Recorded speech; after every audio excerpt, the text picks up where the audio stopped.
This is Fantology. You may have heard of us. Day 3 was a lot easier to narrow down our list of top 5 and bottom 5 characters, but in some ways kind of challenging to even get people on the list because we were really isolated between Adolin, Kaladin, and Szeth's viewpoints and not nearly as much action jumping back and forth as in Day 2. But the power rankings will not be denied. We've got 5 outstanding performers and 5 negatives for you. So starting with number 1, Szeth. It was between Szeth and Adolin. Both had very strong performances on Day 3. But ultimately, I'm going with Szeth really on the strength of that one fight against the Stone Ward, which was super awesome, and how he waited for, be able to use Division. Kind of annoying from Szeth's high spren, but, whatever. It made for an exciting, dramatic finish there. And then Szeth got, a little bit of a party, a little bit of a thank you. He didn't know how to react. I thought that was kind of funny. We got a little bit more of his backstory, which, I don't know, I guess the backstory itself was kind of negative. That didn't happen on Day 3, so we're not going to fault him for that. Not that he did anything wrong there. But, yeah, the backstory was sad, especially with Molly dying.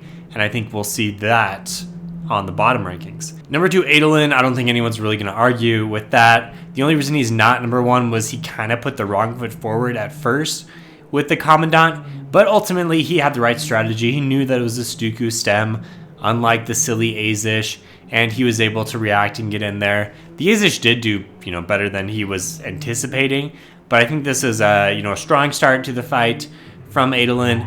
And then he also lets Maya go do her own thing, which I think is cool and shows some growth from her character.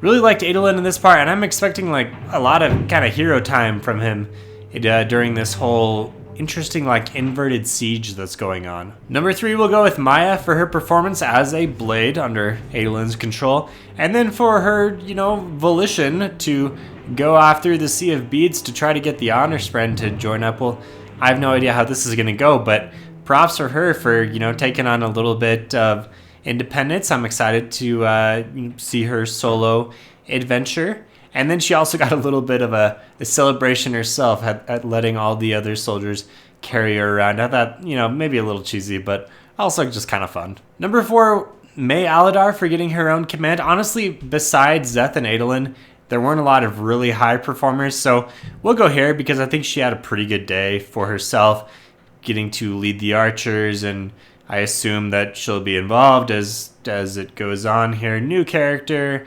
introduced doesn't seem super awesome right away, but Adolin's able to kind of break down the icy barrier between them, and yeah, we'll see. Number 5, Odium. He pops up in this last spot because he comes into the interlude and advances his cause while getting Batar, a once herald of the Almighty, to join his cause and to give us hemalurgic crystal spikes that will restore vision, or at least allow vision to see investiture. I wonder what character he might want to use these on. Okay, worst characters, starting from number 5, Advisor Nora, just because she's kind of annoying and thwarts Adolin a little bit. It doesn't really, she just kind of gives them a hard time for trying to be friends with Yanagon. Not my favorite, come on. Let's all love Adolin because as the readers, we do. Number 4, Commandant Zarb Kushkam. You might think that he should go higher on the list because he almost has a disastrous strategy. He doesn't initially listen to Adolin, but his soldiers are trained well enough to overcome this, not make it too bad, and then ultimately, by the end of the day, he's coming around. Seems like they'll have a good relationship. So, bad start to the day, but much better by the end. Number 3, Abadai the Monarch, once again has popped up in the story and has popped up in the bottom list because, once again, he's just kind of pathetic. Doesn't really do anything positive on his end. Just kind of monologues, and Adolin ultimately bests him, gets him to retreat. Still not at all scared of this character. We'll see. I think Brandon needs to do better to convince me that this is actually someone that I should be afraid of. Number 2, Rit Daughter Clucio. This is the Honor Blade holder, the Stone Ward Honor Blade, the one that Szeth fights and kills. And if you die, you're going to end up on the bottom list. And if you die this spectacularly in your own, like on your own turf, you've got a plan set up. Szeth comes in, you know exactly what he's capable of. He's restricted to only one surge initially. Kind of a bad showing to have, you know, someone else come in onto your own floor and beat you. I mean, everyone knows in sports, home court advantage is everything. And so if you're losing these games, that's not good. Bottom. Number 1, the soldiers, those who subtract, they come into Szeth's house, they kill his sheep, they eat Molly, who we love, and then Szeth shows up, they try to kill him. Szeth fights back and kills one of them, even though he's younger and stronger. This is all around a bad performance, bad vibes, bad actions, bad result. Oof, just a big L for these 3 soldiers, 4 soldiers, however many they were. The worst. Okay, now rapid fire. What happened in day 3? Honestly, there wasn't a whole lot. It was a slower day. And after day 2, where we were jumping around as much, I guess we're okay with the change in rhythm, but this is mostly a setup day, honestly.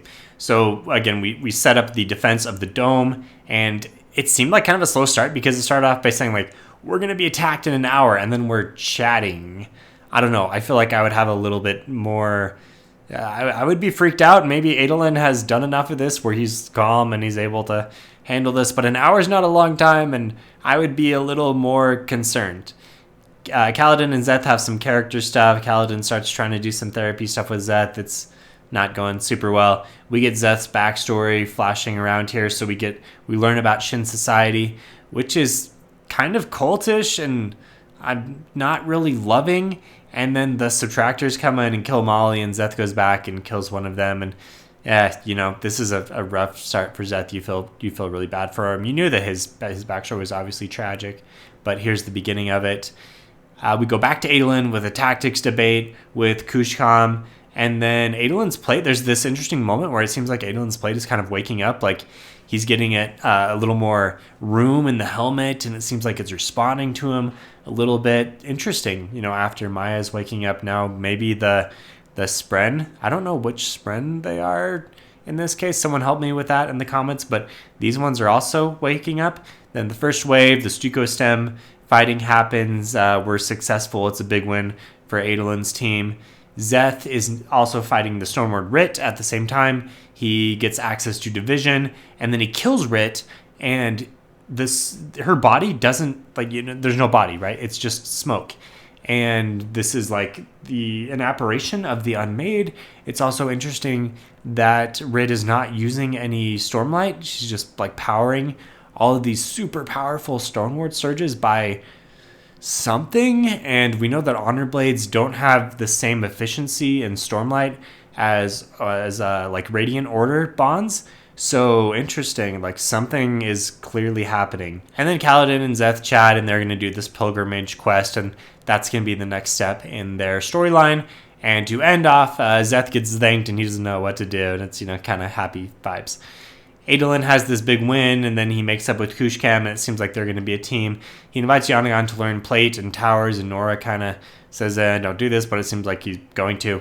Anyway, and then Maya heads off to recruit the Honor Spren that previously seemed like, at the end of Rhythm of War, seemed like, they might join up, and they're kind of been slow in coming, or they're defectors, and Maya's going to try to get them on our side rather than them just doing nothing.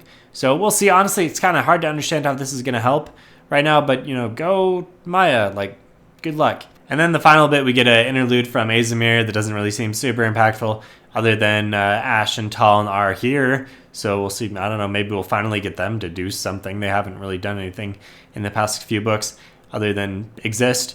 And then Odium gets Batar on his side, gets the crystals, and I wonder what he'll do with those.